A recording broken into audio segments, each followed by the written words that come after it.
ሰዎች ወንጌል ምን እንደሆነ አሉት። የኛ ነገር ያለቀው በቀራንዮ መስቀል ላይ ነው። ድላችን የተጠናቀቀው ቀራንዮ መስቀል ላይ ነው። ስኬታችን፣ ሁሉ ነገራችን ያለቀው ቀራንዮ መስቀል። ቅዱሳን ላይ የሚሰራው ኃይል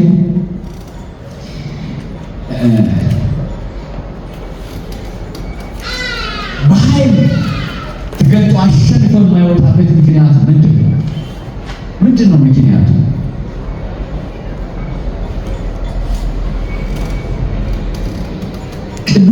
ቅዱሳን መጽሐፍት ስለ ቅዱሳን ያወሩዋቸው እያንዳንዱ መልሶች ወይም ደግሞ ቅዱሳን እንደጸለየ እግዚአብሔርን እንደጠየቀ እንዳመነ እንደዚያ በረከቱን እንዳይካፈል የሚያደርገው ምንድን ነው? ምንድን ነው ምስጢሩ? ምንድን ነው? 90% የሚሆኑ ቅዱሳን በወንጌል ስራ ውስጥ በሙላት ተሳትፈው መከናወንን የማያገኙበት ምክንያት ምንድን ነው? አብዛኛው ቅዱሳን በወንጌል ውስጥ ያለውን በረከት በወንጌሉ ስራ ውስጥ በመሳተፍ በረከትን አይካፈሉም በሙላት። ምንድን ነው ምክንያቱ?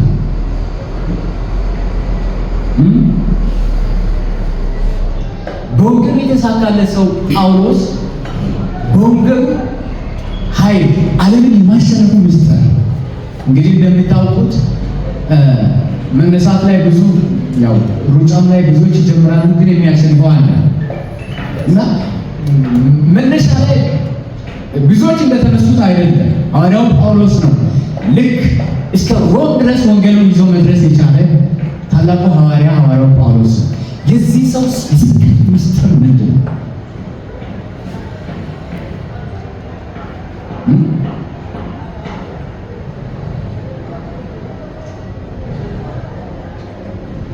ሰዎች ወንጌል ምን እንደሆነ አሉት።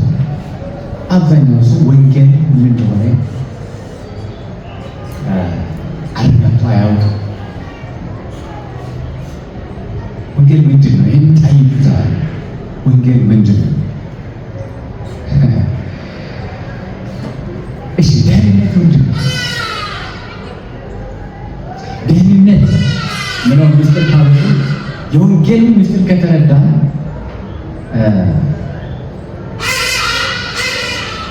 ኦልሬዲ ድል የኛ ነው፣ ማሸነፍ የኛ ነው፣ እረፍት፣ ሰላም፣ ደስታ የኛ ነው።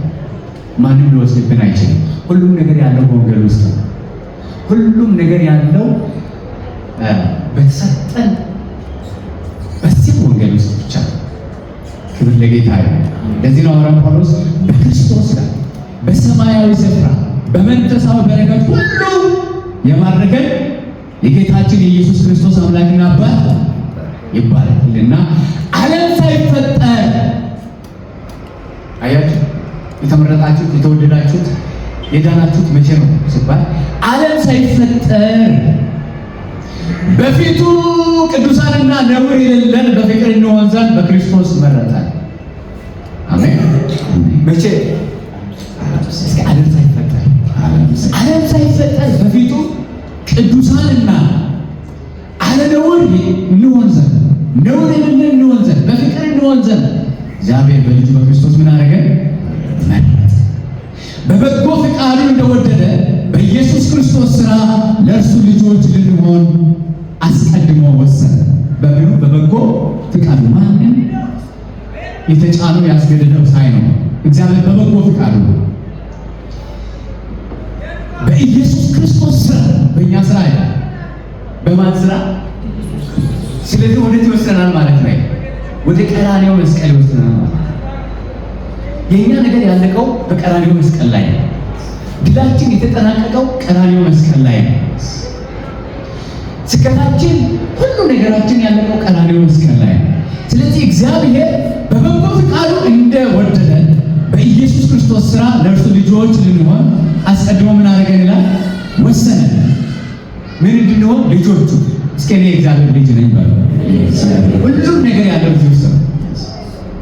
ሁሉም ነገር ያለው በእግዚአብሔር ልጅነት ውስጥ ነው። ሁለት ልጆች አሉ በዚህ ዓለም ላይ። የዲያብሎስ ልጆች አሉ፣ ደግሞ የእግዚአብሔር ልጆች አሉ። የእግዚአብሔር ልጆች ደግሞ የተመረጡት መቼ ነው? ዓለም ሳይፈጠር በፊት ነው። በክርስቶስ ስራ ውስጥ የተመረጡት ልጆች ነው። እንግዲህ አስባችኋል። ልጆች ያሏችሁ ታውቃላችሁ። ልጆቻችሁ እንዲራቡ አትፈልጉ። ልጆቻችሁ በምንም መንገድ እንዲጎዱ አትፈልጉ። በልጅና በአባት በልጅና በእናት መካከል ትልቅ ትስስር አለ። እግዚአብሔር ልጆቹ እንድንሆን በልጁ ስራ መረጠ። ልጆች እዚህ ያለ ሁላችንም የእግዚአብሔር ልጆች ነን። ምክንያቱም የእግዚአብሔር ልጅ የሚያደርግ ምንም ሌላ ስራ የለም። አሁን እዚህ ውስጥ የተሻለ ስራ የሆነ ስራ መልካም ስራ ሰርቶ ልጅ የሆነ የለም። ባይዘው እኛና በዓለም ውስጥ ያሉት ሰዎች ምንም ልዩነት የለም። በዓለም ውስጥ ያሉት ሰዎች እዚህ ያለ መምጣታቸው ምናልባት የጊዜ ጉዳይ ይሆናል፣ ተመርጦ ሊሆኑ ይችላል። ዊዶን ነው ታ ግን በእኛና በእነሱ መካከል ምንም ዲፍረንስ የለው። ዲፍረንሳችን መመረጣችን፣ ልዩነታችን ምናችን ነው? መመረጣችን። እስኪ ተመርጫለሁ ነው። ይህንን ሐዋርያው ጳውሎስ ነው ኮራም ያለ የሚያመሰግነው እግዚአብሔር የሚያመሰግን እግዚአብሔር ይባረክ በልጁ የመረጠኝ እግዚአብሔር ይባረክ ብሎ የሚያመሰግንበት ምክንያት ነው ያለ ልጆች እንድንሆን መረጠን። በውድ ልጁ እንዲያው የሰጠን የጸጋው ክብር ይመሰገን ዘንድ ነው ይላል። የመመረጣችን ልጆች መሆናችን ምክንያቱ እንዲያው የሰጠን የጸጋው ክብር ባለጠግነት ምን እንዲሆን ነው ይላል? እንዲመሰገን። እንዲያው የተሰጠን የጸጋው ባለጠግነት ማለት ነው እጅግ የበዛ ጸጋ ማለት ነው። ማለት እንግዲህ ስለ ጸጋ ስናነሳ ጸጋ የእግዚአብሔር አቅም ነው። ጸጋ የእግዚአብሔር ሞገስ ነው። በእግዚአብሔር ፊት የመቆም ድፍረት ነው። ለሁላችንም ድፍረታችን ምንድነው? የእግዚአብሔር ጸጋ ነው። ያም ጸጋ ማን ነው? ልጁ ኢየሱስ ነው። ልጁ ኢየሱስ በእኛ ቦታ ገባ፣ እኛ ደግሞ የእሱን ቦታ ያዝን ማለት ነው። እኛ በእግዚአብሔር ቦታ ስንሆን ልጁ ኢየሱስ ደግሞ በእኛ ቦታ ሆነ። ምትክ ነው የሆነው። ስለዚህ እግዚአብሔር የወደደን ምስጢሩ ልጆቹ የማደረጉ ምስጢሩ እያንዳንዱ ዓለም ሳይፈጠር በፊት የመውደዱ ምክንያቱ የጸጋው ባለጠግነት እንዲመሰገን ነው ይላል። በቃ እናመሰግነዋለን። እድሜያችንን ልክ እናመሰግነዋለን። ለምን? የጸጋውን ባለጠግነት እያሰብን እንዴት ወደደኝ፣ እንዴት ማረኝ፣ እንዴት አዳነኝ፣ እንዴት ልጁ አደረገኝ። ምክንያቱም የፈለኩትን ያክል መልካም ስራ እድሜ ልኬን ቢሰራ በፊቱ ሊያቆመኝ አይችልም። መልካም ስራ አለኝ ብዬ ሊቀር አልችልም ማንም። ሐዋርያው ጳውሎስ እንኳን እንደዛ አለ። ከዚህ በፊት በነበረው ልምምዱ ፈሪሳዊ በነበረበት ጊዜ ያለ ነቀፋ ተመላልሷል። ሕግን በጥንቃቄ ጠብቋል። የሕግን መስፈርት ከሌሎቹ ይልቅ ጠብቋል። ከዛ በኋላ ግን እግዚአብሔር ምስጢሩን ሲያበራለት የነበረኝን ሁሉ እንደ ቆሻሻ በጉድፍ መጣያ ውስጥ ምን አድርገዋለሁ? ጥየዋለሁ። ከዛ በኋላ ሐዋርያው ጳውሎስ ያን ሁሉ ከጣለ በኋላ አሁን ወደ ትምክህት ውስጥ ይገባል። እግዚአብሔር ወደ ማመስገን ዓለም ይገባል። ምክንያቱም በሕግ ያልተቻለው እግዚአብሔር የገዛ ልጁን ልኮ ፈጸመ። ሰተት ብለን ገባን ወደ ቅድስተ ቅዱሳን። ሰተት ብለን ገብተን በእግዚአብሔር ፊት መቆም ቻለን። እግዚአብሔርን አባ ማለት ቻለን። እግዚአብሔርን ማምለክ ቻለን። ይሄ ብቻ አይደለም። እውነቱ ጸጋውን ባወቅን ቁጥር የኛ የሆነ ነገር ሁሉ እግዚአብሔር ያከማቸልን የሰጠን ነገር ሁሉ ይገለጥልናል፣ ይገባናል። ጸጋውን ያለማወቃችን ነው በአብዛኛው የኛ የቅዱሳን መጎዳት። እሱ የኛ መጎዳት ምንድነው? ጸጋውን ያለማወቅ፣ የተሰራንን ስራ ያለማወቅ። እንደ ጳውሎስ አመስጋኝ ያለ ጉዳታችን እዛ ውስጥ ነው ያለ። እግዚአብሔር አይኖቻችንን ይክፈትልን፣ ጸጋውን እንድናየው፣ የተወደድንበትን የመወደድ ልክ የመወደድ ጫፍ እንድንረዳ እግዚአብሔር አይኖቻችንን ያብራል። አሜን። የጸጋው ባለጠግነት እንዲመሰገን ነው አለ ሐዋርያው ጳውሎስ። የተወደድነው ለዛ ነው። እግዚአብሔር የወደደን ለዚህ ነው ይለናል ማለት ነው። ስለዚህ ጸጋውን በጥበብና በአእምሮ አበዛልን በክርስቶስ ለማድረግ እንደወደደ እንደ ሐሳቡ እንደምኑ እስኪ እንደ ሐሳቡ ነው። አዎ እንደ ሐሳቡ ነው እንጂ እንደ ሐሳቤ አይደለም። እንደ ሐሳቡ ነው እንጂ እንደ ሐሳብሽ፣ እንደ ሐሳቡ ነው እንጂ እንደ ሐሳቤ አይደለም። አይገርምም?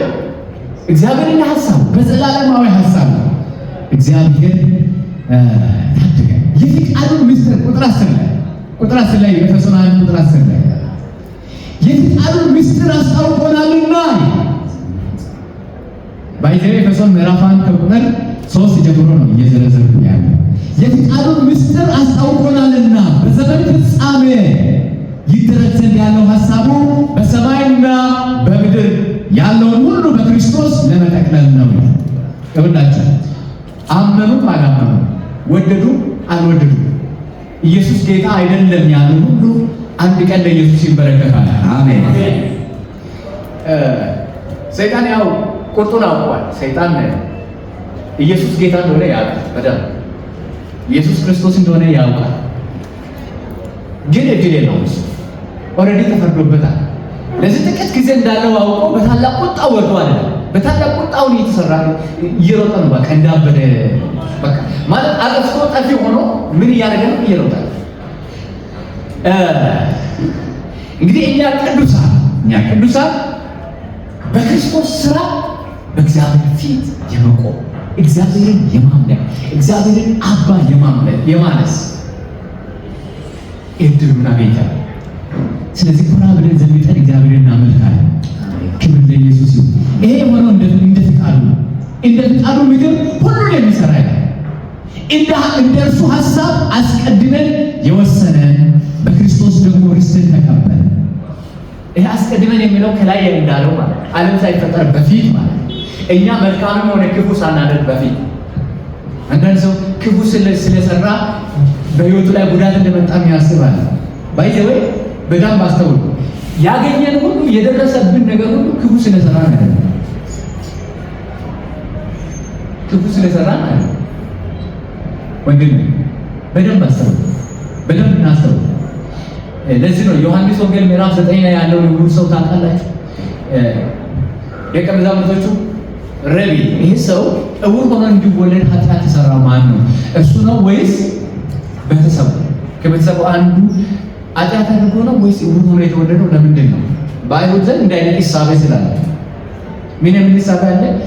የሆነ በተሰራው ኃጢአት የሆነ ሰው አካል ጎዶሎ ከተወለደ ምናልባት ቤተሰቡ ጥፋት ሰርተዋል፣ ኃጢአት ሰርተዋል የሚል ሂሳብ ስላለ ኢየሱስ ምንድን ነው ብሎ የመለሰ እሱም ቤተሰቦቹ ኃጢአትን አላደረጉም፣ ነገር ግን የእግዚአብሔር ክብር በእርሱ ምን እንዲሆን ነው እንዲገለጥ ነው። ያ ማለት ይሄ ሰው ኃጢአተኛ አይደለም እያለ አይደለም። ምክንያቱም የአዳም ልጅ ስለሆነ ኃጢአተኛ ከአዳም የተወለደ ሁሉ ምንድን ነው? ኃጢአተኛ ነው። ከኃጢአት ውጭ ነኝ ማለት አይችልም። ነገር ግን ምን እያለ ነው? ለኃጢአት መድኃኒት ተገኝቷል። ለኃጢአት ምን ተገኝቷል? መድኃኒት ተገኝቷል። አሁን እኔ ኃጢአተኛ ነኝ፣ እኔ የሆነ ነገር ስለሆንኩ እንደዚህ የሆነብኝ ነው ማለት ቀርቷል። ለምን? ጸጋ ተገለጠ። እግዚአብሔር በምህረቱ ደረሰልን። ስለዚህ የዓለምን ኃጢአት ዕዳ ሁሉ የሚከፍል አንድ ሰው እግዚአብሔር ወደዚህ ዓለም ላከልን። ከድንግል ማርያም የተወለደው ኢየሱስ የኃጢአትን ችግር ገደበ። የኃጢአትን ኃይል ራሱ ተሸክሞ ተፈጸመ ብሎ ቀራንዮ መስቀል ላይ ጨረሰ። ለዚህ ከአንደበታችን ውዳሴ ይወጣል። ዛሬ ከአንደበታችን ምስጋና ይለቀለቃል። ሁል ጊዜ እግዚአብሔርን እናመሰግነዋለን። ለምን? የኃጢአት ዕዳ ተከፈለ። የዲያብሎስ መንግስት ፈረሰ። የዲያብሎስ ስልጣን ፈረሰ። ለትውልድ ሁሉ ሰላምና ድል ታወጀ። ጽድቅ ታወጀ።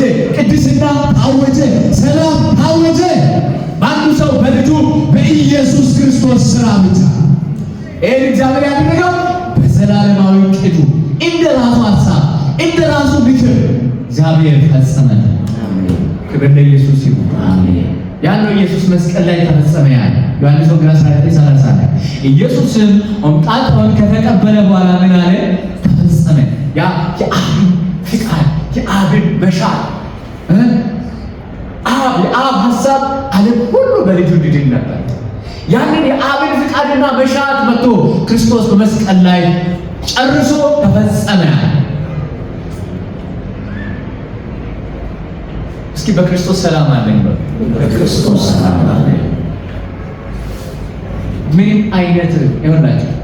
አሁን ከሰው ዘንድ የሚጠበቅ ምንም ነገር የለም። ሰው የሆነ ሰው በበዝ ነው ከሆነ ሰው በቃ ከሆነ ሰው ብላችሁ የሚጠብቁት አንድም ነገር የለም። እዚህ ከሚቆመው ከሆነ የሚጠብቁት ነገር የለም ከማንም ዘንድ። ኢቭን እንኳን መጽሐፍ ቅዱስ የሚለው ምንድነው? ኤርምያስ ላይ ምዕራፍ 17 ላይ ሥጋ ለባሽን የሚታመን በሥጋ ለባሽ ላይ የሚደገፍ እርጉም ይሁን ነው የሚለው መጽሐፍ ቅዱስ። ምን ይሁን ነው የሚለው? መቼም መረገም የሚፈልግ የለም አይደል? መረገም የሚፈልግ አለ እንዴ? የለም። ሥጋ ለባሽን የሚታመን ሥጋ ለባሽን ተስፋ የሚያደርግ የተረገመ ይሁን ይላል መጽሐፍ ቅዱስ። ለምን? ትክክለኛው አስተማማኝ የሆነ መታመኛ እግዚአብሔር። ይሄ እግዚአብሔር ደግሞ ከኛ ሩቅ አይደለም። በልጁ በክርስቶስ በኩል ወደኛ ቀረበ፣ እስካለንበት መጣ፣ እስከኛ ጓዳ በሮቻችንን እያንኳኳ ገባ። ክብር ለጌታ ይሁን። ያ አስደናቂ ነው። ቁጥር 12 ላይ እንደዚህ ይላል፣ ይኸውም ይላል በክርስቶስ አስቀድመን ተስፋ ያደረግን እኛ ለክብሩ ምስጋና እንዲሆን ዘንድ ነው። ለክብሩ ምን እንዲሆን ዘንድ ነው? ምስጋና። እስኪ እኔ ለእግዚአብሔር የምስጋና ምክንያት ነኝ በሉት። እኛ ራሳችን ለእግዚአብሔር ምስጋና ለክብሩ ምስጋና እንዲሆን ዘንድ እኛን እናመሰግናለን። እኛን የሚያለን ሁሉ እግዚአብሔርን ያመሰግናል። ኢቭን እንኳን በእኛ ምክንያት መላእክቶች እግዚአብሔርን ያወድሳል። በአንቺ ምክንያት መላእክቶች እግዚአብሔርን ያደርጋሉ፣ ያመሰግናል። ለክብሩ ምስጋና እንዲሆን ዘንድ እግዚአብሔር መረጠ። እናንተም ደግሞ የእውነትን ቃል ይኸውም የመዳናችሁን ወንጌል ሰምታችሁ ደግሞ በክርስቶስ አምናችሁ በተስፋው መንፈስ በመንፈስ ቅዱስ ታተማችሁ፣ እርሱም የርስታችን መያዣ ነው። ቁጥር 14 ላይ ለእግዚአብሔር ያለውን ሁሉ እስኪዋጅ ድረስ ይህም ለክብሩ ምስጋና ይሆናል። እግዚአብሔር ይመስገን። ሃሌሉያ። ስለዚህ አይኖቻችን ካልተከፈቱ የጳውሎስን የምስጋና ምስጢር ልንረዳው አንችልም። ጳውሎስ እንዴት ነው እግዚአብሔርን የሚያመሰግነው? ሁሉ ጊዜ እስር ቤትን ይግባ ጳውሎስ ያመሰግናል። ፊልጵስዩስ መጽሐፍ ላይ እስር ቤት ውስጥ ሆኖ ምን ብሎ ጻፈ? ደስ ይበላችሁ፣ ደግሜ እላችኋለሁ ደስ ይበላችሁ፣ ገርነታችሁ ለሰው ሁሉ ይታወቅ፣ በሁሉ ጌታ ቅርብ ነው። እስኪ ጌታ ቅርብ ነው። ጌታ ቅርብ ነው። ዋው! በሌላ ቦታ ላይ ደግሞ ከእስትንፋሳችሁ ይልቅ እኔ ምንድን ነኝ? ቅርብ ነው። ጳውሎስ ነው ጌታ ቅርብ ነው። በነገር ሁሉ በጸሎትና በምልጃ ከምስጋና ጋር ልመናችሁን አስታውቁ እንጂ በአንዳች ነገር አእምሮ ሁሉ የሚያልፍ እግዚአብሔር ሰላም ልባችሁ፣ ሀሳባችሁ፣ ፍቃዳችሁ ሁሉ ምን ያደርጋል? ይገዛል። አሜን። እስኪ ጌታ ቅርብ ነው። ጌታ ቅርብ ነው። ለማን ነው ቅርብ? እግዚአብሔር ቅርብ መሆኑ ለልጆቹ በደሙ ለታጠቡት፣ ቀራንዮ መስቀል ላይ በፈሰሰው ደም ለታጠቡት ጌታ ቅርብ ነው። ከዚህ በፊት ጠላቶች ነበር፣ ከዚህ በፊት ተቃዋሚዎች ነበር። ከዛ በፊትማ ርቃችሁ ለነበራችሁ ቀደም ሲነበብ እንደነበር ርቀን ነበር። እንግዲህ ነው ያለ ኃጢአት ያጣን መርገም ነው ያለ በአንዱ ሰው አዳም ምክንያት የመጣ ኃጢአት ነው። ምክንያቱም እግዚአብሔር እና እኛን የኃጢአት ኃይል ገድቦን ነበር። ግድግዳ ሆኖ በመካከል ሆኖ ነበር፣ ገብቶ ነበር፣ ቆሞ ነበር። ለዚህ ነው ኢሳይያስ 59 ላይ እንደዛ ነው ቁጥር 1 ላይ ስታነቡ በእናንተና በእግዚአብሔር መሃል ለይቷችሁ ነበር ይላል። ኃጢአት አሁን ግን ያ ኃጢአት ፈረሰ፣ ያ ግድግዳ ፈረሰ፣ በክርስቶስ ደም ፈረሰ፣ በክርስቶስ ስራ ፈረሰ። በእኛና በእግዚአብሔር መሃል ቆሞ የነበረው ያ የጥሉ ግድግዳ በክርስቶስ በቀራንዮ ስራ ፈረሰ። አሜን። እግዚአብሔር አሁን ቅርብ ነው ወይ? እግዚአብሔር ለአንቺ ቅርብ ነው። አሜን። ሩቅ አድርጎ የሚችለው እሱ ሌላ አይደለም። አባ ስትሉ እግዚአብሔር እንዴት እንደሚጓጓ ድምፃችሁን መስማት እንዴት እንደምናፍቅ እውነት እግዚአብሔር ይረዳኛል፣ እኔ ምሳሌ እግዚአብሔር ይሰማኛል።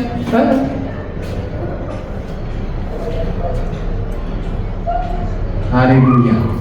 ለምን ከተባለ ጻድቃን ስለሆነ ቅዱሳን ስለሆነ በክርስቶስ ደም ታጥበን ስለተቀደስን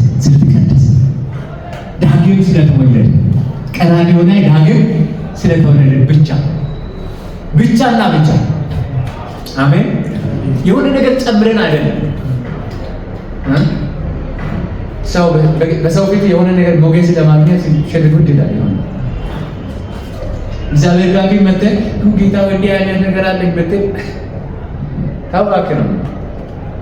ኧረ ምን ነው አንድ ሳምንት እኮ ጾም ጸልይ እንዴት! ኧረ እባክህ ነው ያ ወደ እግዚአብሔር ሊያቀርበን ስላልቻለ ነው የእግዚአብሔር ቤት ከሰማይ ሰማያት የወረደ። አሁን የጥሉ ግድግዳ ፈርሷል።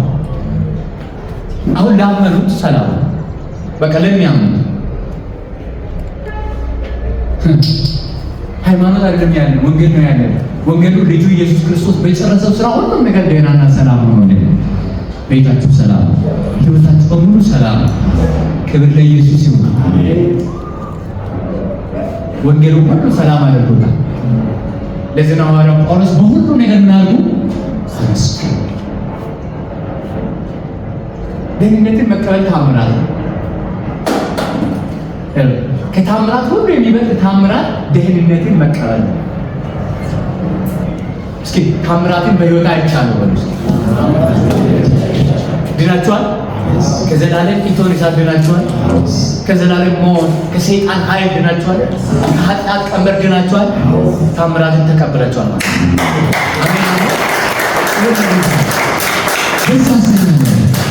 ታምራትን ተቀብለን የእኛ ታምራት የተከናወነው በቀራንዮ ላይ ባለቀው ስራ ብቻ ነው። ያ ስለዚህ በምስጋና የተሞላ ማንነት ሊኖረን ይገባል። በአንዳች ነገር አትማሩ። በአንዳች ነገር ለሰይጣን መርገጫ አትስጡ። ኤፌሶን ላይ እንደዛ ይላል። ለሰይጣን መርገጫ ምን አታደርጉ? አትስጡ። ሁሉም ነገር ለእኛ ለልጆቹ የሚሆነው በእግዚአብሔር ሉዓላዊነት ውስጥ ነው። ማለት የእግዚአብሔር ሉዓላዊነት ማለት እያንዳንዱ ይሄ የሚንቀሳቀሰው ሰው በእግዚአብሔር ሉዓላዊነት ውስጥ እየተንቀሳቀሰ ነው። እያንዳንዱ ዓለማውያንም ያውቃቸዋል። ልጆች ባይሆኑ እያንዳንዱ ነገር ለእኛ ለልጆቹ ደግሞ የእግዚአብሔር ምሕረት፣ የእግዚአብሔር ፍቅር፣ የእግዚአብሔር እርዳታ፣ የእግዚአብሔር ቸርነት በጣም ቅርብ ነው። ይኸውላችሁ ሁል ጊዜ ለመደሰት ወስኑ። ከዛሬ ጀምሮ ከምን የተነሳ?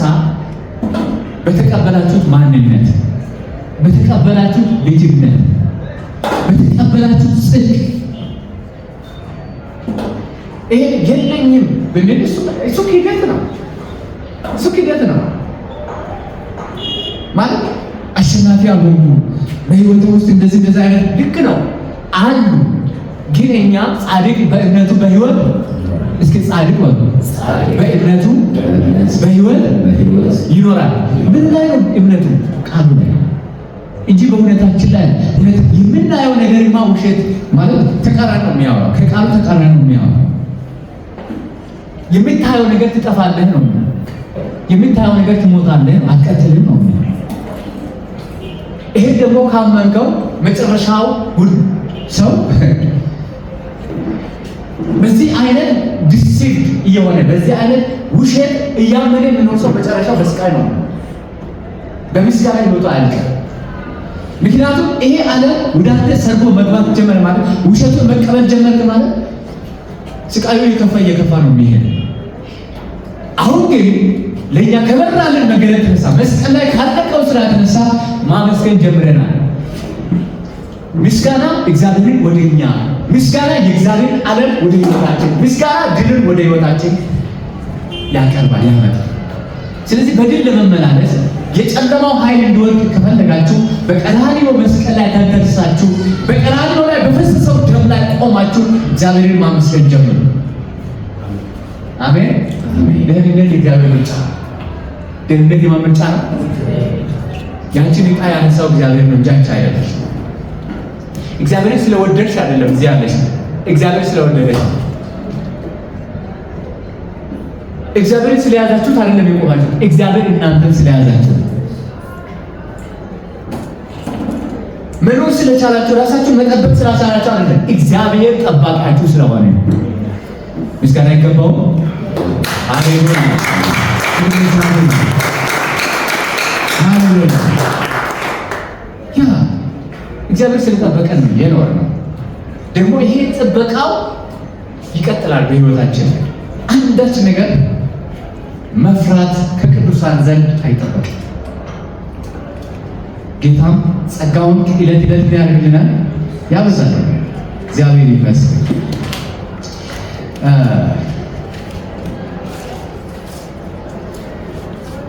ዓለምን መታደግ እድል ተሰጥቶናል። ዓለምን ለመታደግ አንድ ነገር ግን እንልመድ፣ ያም የምስጋና ሕይወት።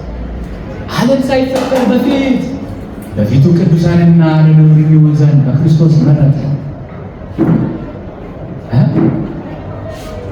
በክርስቶስ የመረጠን ጌታችን የኢየሱስ ክርስቶስ አባትና አምላክ ምን ይሁን ይባረክ።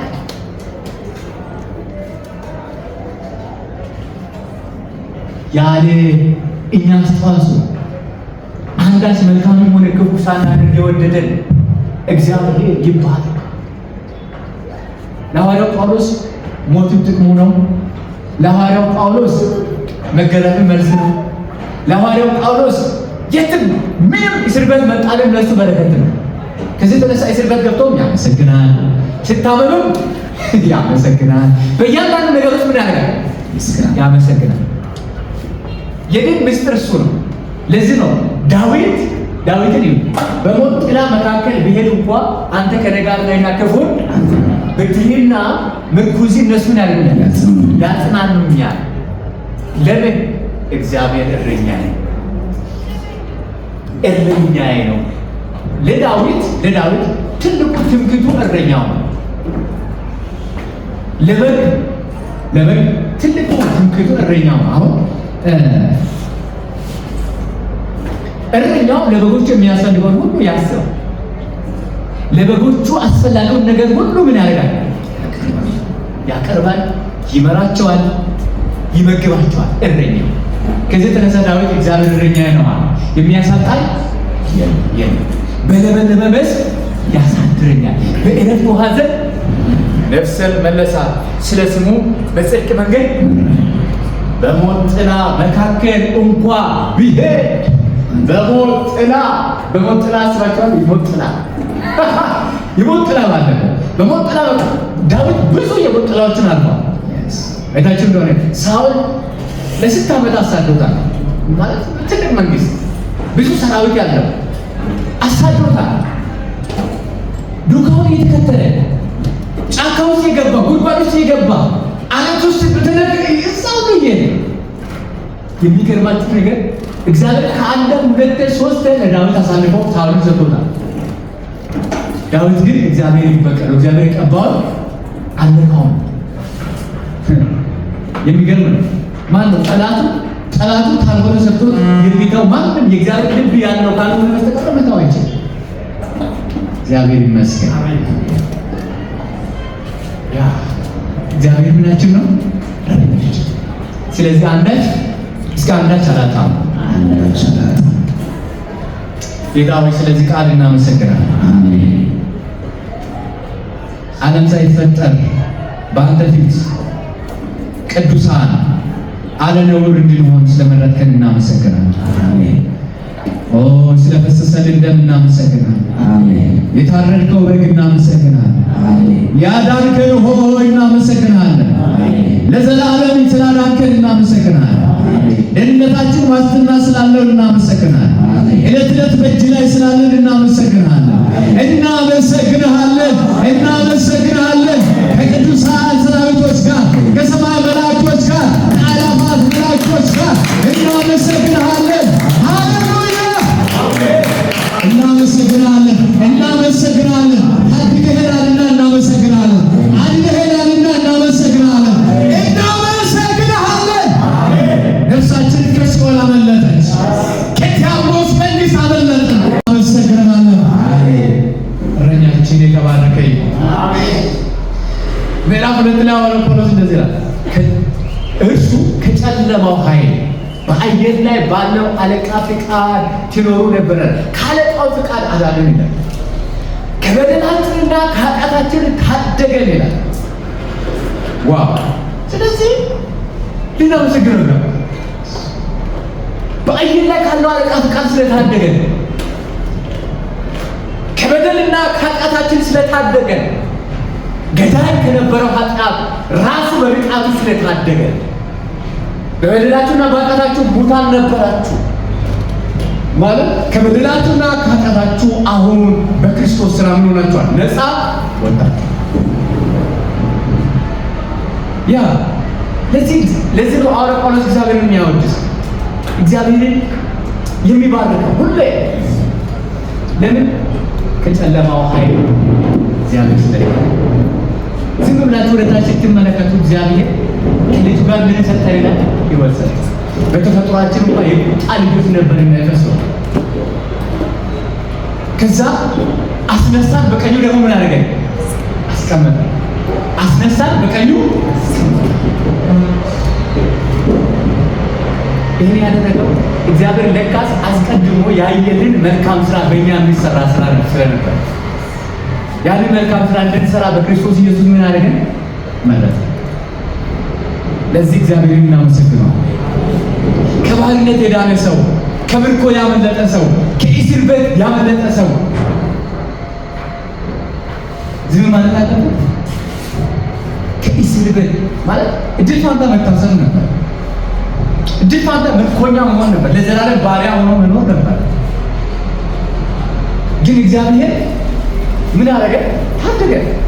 ስለዚህ የለም ሁሌ አድረን እግዚአብሔር ምን ላደርገው ይገባል? ልናመሰግነው ይገባል። ክብር ለእግዚአብሔር።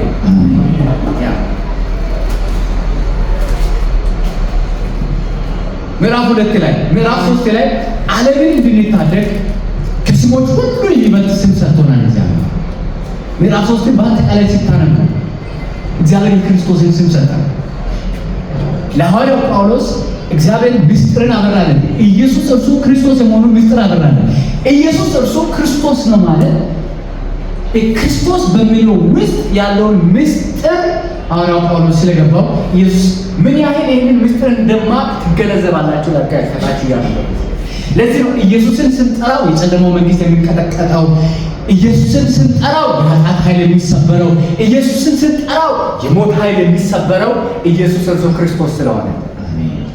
ኢየሱስ ማን ስለሆነ? ክርስቶስ ስለሆነ። ያ ማለት ክርስቶስነቱ ከዘላለም ጀምሮ የነበረ ክርስቶስነቱ ስጋ ለብሶ ሲመጣ ክርስቶስ ነው።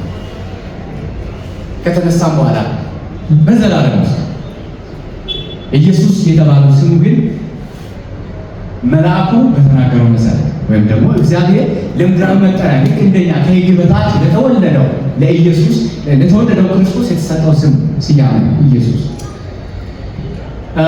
ኢየሱስን ከሌሎች ከነብዩ መሐመድ ከብዙዎች የሚያስበልጠው ምንድነው? እሱ ክርስቶስ የመሆኑ ምስጢር ነው። ያ ማለት ምን ማለት ነው? እሱ ዓለማትን የፈጠረ ጌታ ነው። ያኔ በአፍንጫችን የሕይወት እስትንፋስ እፍ ያለልን ጌታ እሱ ክርስቶስ። አሜን። ክርስቶስ ስለሆነ የኃጢአትን ከርስ ምን አደረገ? ሰበረ። ክርስቶስ ስለሆነ ለዘለዓለም ሊታደገን ይችላል። የክርስቶስነቱ ምስጢር።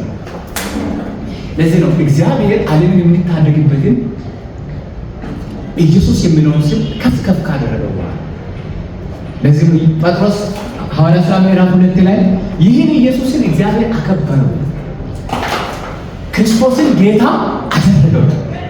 ክርስቶስን ምን አደረገው? ጌታ አደረገው። ምን ማለት ነው? እግዚአብሔር ከሙታን በማስነሳት ክርስቶስ መሆኑን አረጋገጠልን ማለት ነው።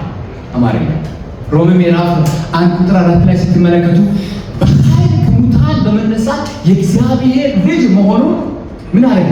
ገለጸ። ከሙታን በኃይል በመነሳቱ የእግዚአብሔር ልጅ መሆኑን ተመሰከረ።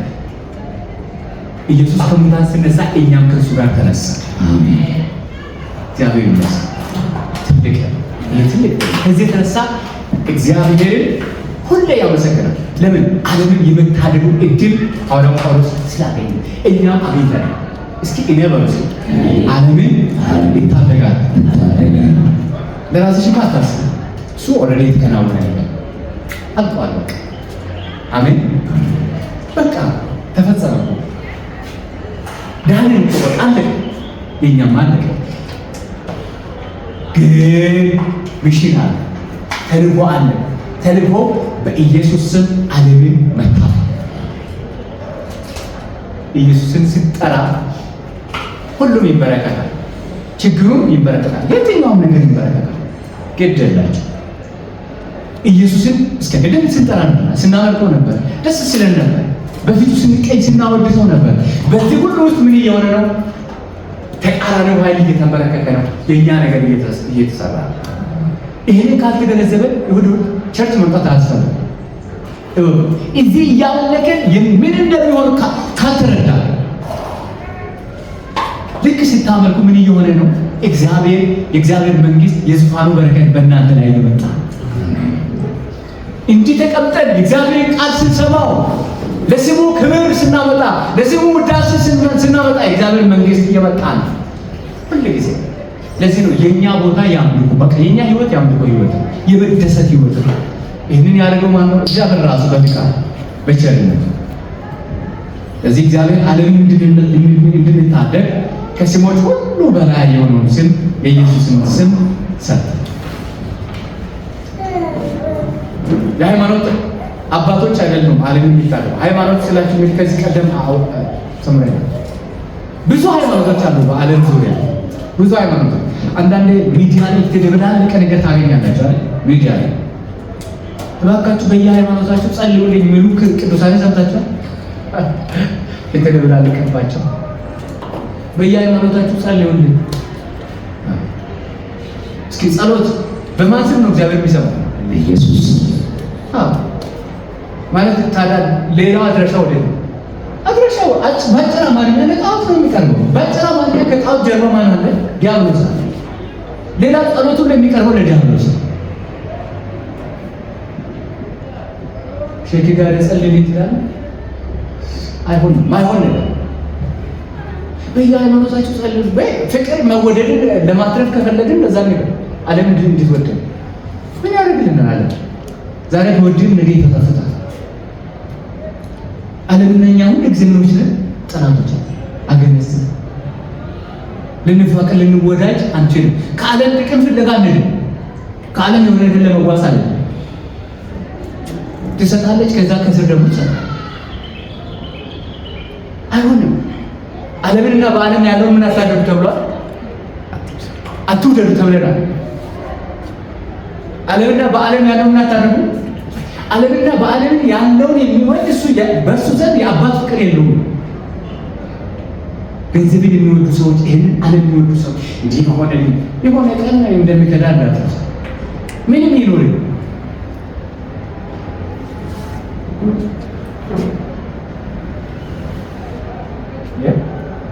ክብር ለጌታ። ዓለምና በዓለም ያለውን ኪደናል። ምን ያገናል? የኖራችሁት በዓለም ውስጥ ያለው ነገር ስላላችሁ አይደለም፣ ገንዘብ ስላላችሁ አይደለም የኖራችሁ። ምክንያቱም ገንዘብ እያላቸው ገንዘቡን ተንተራሰው ተኝቶ እዛው ያቀራሉ ይዞራል። በኮሮና ወቅት አይታችኋል ሚዲያ ላይ የሆነውን ነገር። ይሄ ገንዘብ ካላደረግ ምን ያደርገኛል? ወስደው በመስታወት ምን አሉ በተማረ ገንዘባቸው ምን ሊያደርጋቸው አልቻለም? ሊያድናቸው አልቻለም። አይችልም። ገንዘባቸው ምን ብታመም ይታከማለሁ ብሎ ያስቀመጡ ሰዎች ገንዘቡ ሳያድናቸው ሲቀር አይሆንም። የፈለከው ሚሊየንስ ብር ብኖሬ ያ ዋስትና አይሆንም። አንተ ግን እውነተኛ ዋስትና ነው። ግድ ላይ እውነተኛ ዋስትና ነው። እግዚአብሔር ወይ ፍቅር ይግባ።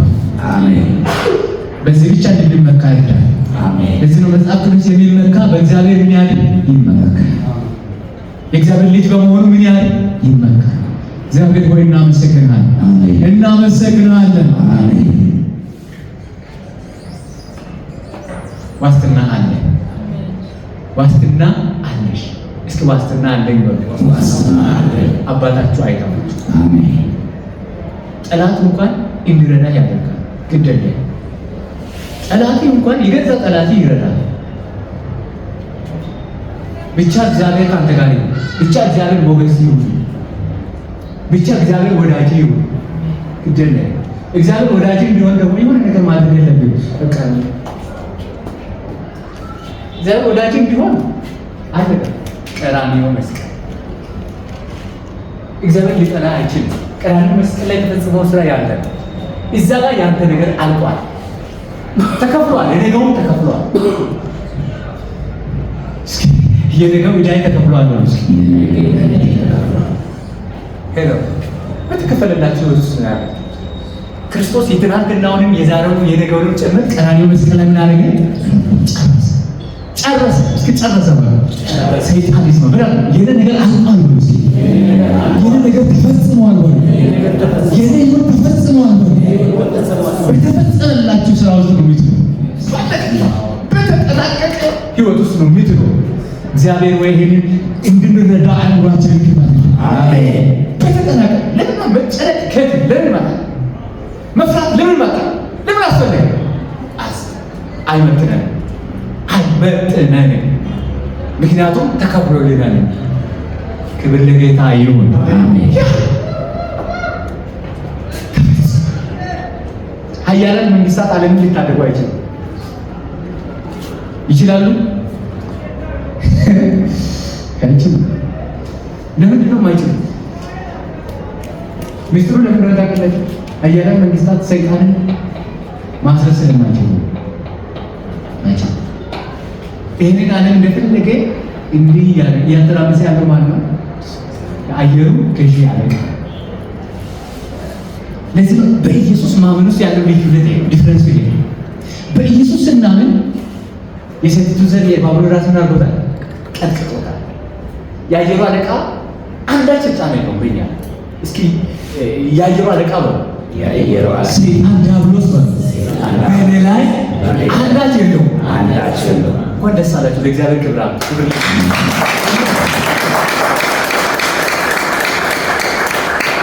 እንደዚያ በእናንተ ውስጥ ያለው ስለማይችል በእናንተ ውስጥ ያለው አይችልም። በአንቺ ውስጥ ያለው አይችልም። በአንተ ውስጥ በእርሱ ውስጥ ያለው አይችልም። በእኔ ውስጥ አለ እንዴ? የእግዚአብሔር ማለት ነው። እኔ ውስጥ አለ እንዴ? አለ።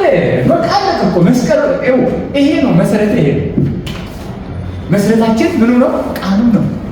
እናንተ የሕያው የእግዚአብሔር ቤተ መቅደስ እንደሆናችሁ እግዚአብሔር እንደሚኖርባችሁ አታውቁም? እኔ ሥላሴ አምላክ በደም ውስጥ ምን ያደርጋል? ይኖራል። ይሄን የሚታዩትን ሰማይን ምድሩን የሰራው አምላክ እኛን ደግሞ እንደዚህ ሁሉ አድርጎ የሰራን እግዚአብሔር እንዲህ ስትታዩ እኮ ምግብ ነው አይደለም እንዴ? አፈጣጠራችን እንደዛ አድርጎ የሰራን እግዚአብሔር የት ይኖራል? በእኛ ውስጥ።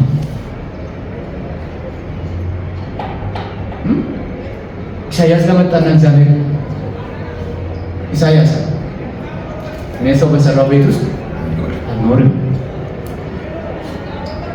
ስለዚህ እኔ ወደዛ ሰው እመለከታለሁ፣ ለቃል ወደሚንቀጠቀጠው ትሁት ወደ ሆነው ወደዛ ሰው እመለከታለሁ።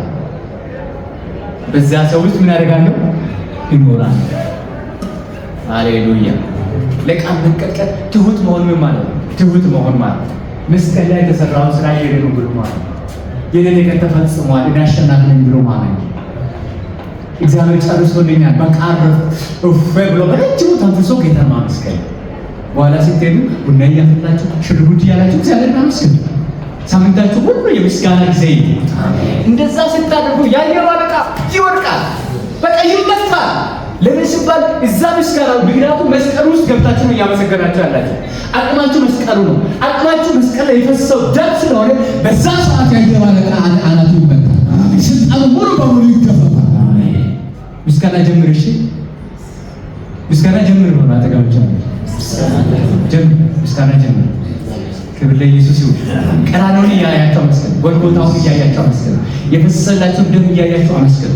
በምስጋና ወደ ፊልዳችሁ ደግሞ ወደ ንግዳችሁ ደግሞ እያመሰገናችሁ ተፈጸመ። ስለተፈጸመ አመስግኑ። እግዚአብሔር ይመስገን። ስለዚህ ወይ ወንጌሉን የተቀበልን እኛ ነን ዓለምን የምንታደገው። የዓለም መንግስታት አይታደጉም። ወንጌሉ ያለን እኛ ነን የምንታደገው። አስተውሉ። ያለን ወንጌል ነው። ሃይማኖት አይደለም። ወንጌል ደግሞ የምስራች ነው፣ በክርስቶስ ያለቀ ስራ ነው። ስለዚህ ወንጌሉ ያለን እኛ ነን የምንታደገው ዓለምን። የኛ ምስጋና ነው የአየሩን አለቃ የሚያበረክከው። የኛ ማመስገን፣ የኛ አምልኮ፣ የኛ ወርሽፕ ነው የጨለማውን መንግስት የሚገፍተው። ያ እግዚአብሔር ይመስገን። 3 ወቅቶች ከፊታችን እየመጡ ናቸው። 3 ወቅቶች። ምን አይነት ወቅቶች? አንደኛ የአእምሮ ችግር የበዛ አሁን ወደ አደጉ ሀገራት ብትሄዱ ሰው ያለ ክኒን ያለ ሆነ ነገር ትምህርት እንኳን ህፃናት እንኳን መማር እየቻሉ ያለ፣ ሁሉም በጭንቀት የተሞላ በስቃይ የተሞላ። አሁን እያንዳንዱ ሰው ዝም ብላችሁ ብትጠይቁ በስትረስ ውስጥ ነው ያለ። ዝም ብሎ ጨነቃል።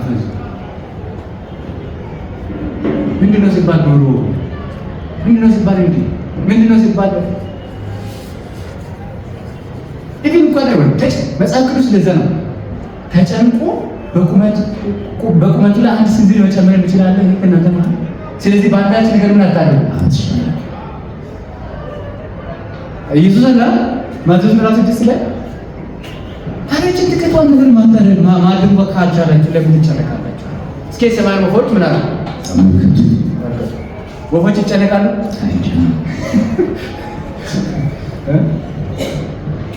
አለና ደግሞ እነዚህ ወፎች እንኳን የሚመግቡ በሰማይ ያለው ምናቸው ነው? አባታቸው። አባታቸው እንኳን አላለም፣ አባታቸው ነው። አባታቸው የኔ አባት የሳሚ አባት ለጉዳያቸው ነው። የኔ አባት ነው ካላችሁ የራሳችሁ አባት ነው። እሺ አባታቸው ብዙ ገጥሞች ናቸውና ሊታሪፍ ሰይጣን አታርፍ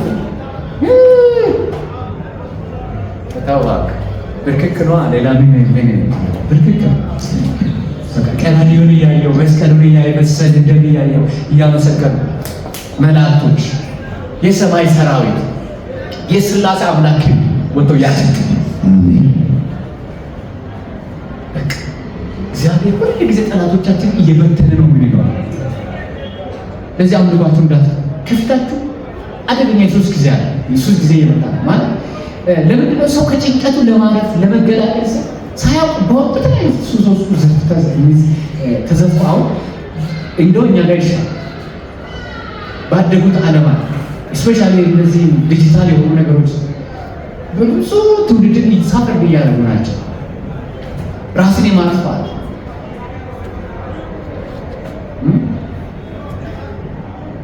እንደዚህ ሁሉ የሚተቃራን ናቸው።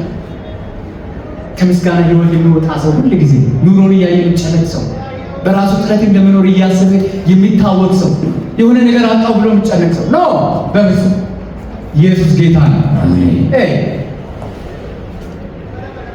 አንዳች አላጣም በሉስ ነው። አንዳች አላጣም በቃ እንደውም በጣም ደስ ይበላችሁ። አንዳንድ ባላጣችሁ ነገር በጣም ደስ ይበላችሁ። ለምን ከተባለ ከእናንተ በላይ የሚያስብላችሁ እግዚአብሔር ስለሆነ እኔ ለእናንተ ማስባትን ሀሳብ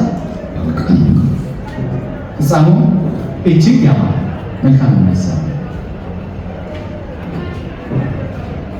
ምዕራፍ 4 ላይ እግዚአብሔር ቤተክርስቲያንን እንድንታደግ ተልእኮ ሰጥቷል።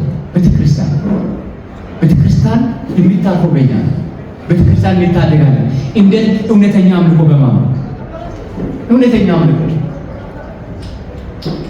ከዚህ በኋላ ይሁን ወደዚህ ስንመጣ ማለት ነው እያንዳንዳችሁ መንፈስ ቅዱስ ያሰባችሁ ስክሪፕቸር ቅድም ስናነብ እንደነበር አጥንታችሁ አምልኩ፣ ጥልቅ ብላችሁ አምልካችሁ ውጡ። ከዛ ቃሉን ኪዳን አድርጋችሁ ይዛችሁ ውጡና ሳምንቱ ሙሉ በምን ያክል ደስታ እንደምታሳዩ ቤተክርስቲያንን ለመታደግ ተነስ። ቤተክርስቲያንን ለመታደግ ተነሽ። አሜን። እስኪ ቤተክርስቲያንን ማለት ይታደጋል።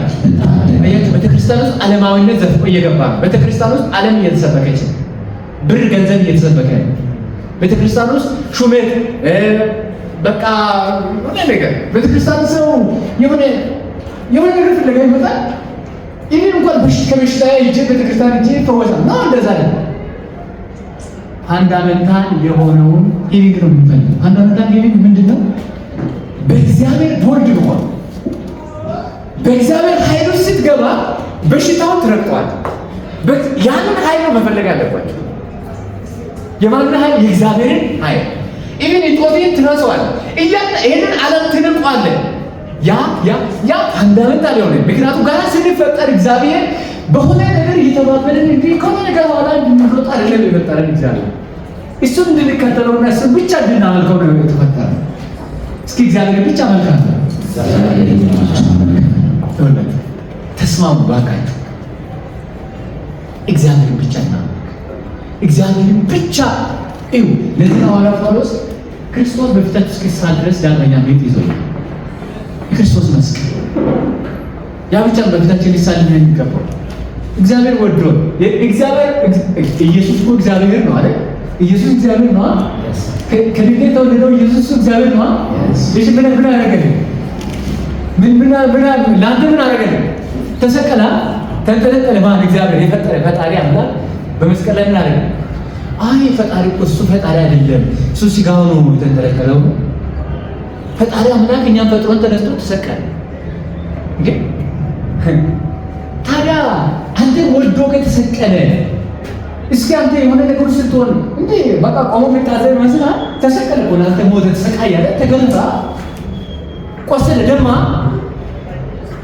ስለዚህ ማድረግ ያለብን ነገር ምንድነው? አንተ እነዛን ሐሳቦች ጣልና እግዚአብሔርን ብቻ አምልኮ፣ እግዚአብሔርን ብቻ ውደድ። ከዛ በኋላ በህይወቴ ላይ የእግዚአብሔር ዓለም ባንተ ላይ ሲፈስ ይወርዳል። እግዚአብሔርን የሚቃወም ምን እንደሆነ ታውቃለህ? የዓለም ትክክለኛው ስጋ የሆነ ነገር ስንከተል የሆነ ነገር ጣዖት ሲሆንበት የሆነ የምንወደው ነገር እኛንና እግዚአብሔርን ይገድበናል። በረከታችን እንዳንካፈል ያደርጋል።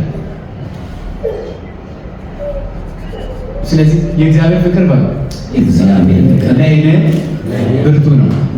አሜን። እግዚአብሔር ፍቅር በእናንተ ላይ ብርቱ ነው።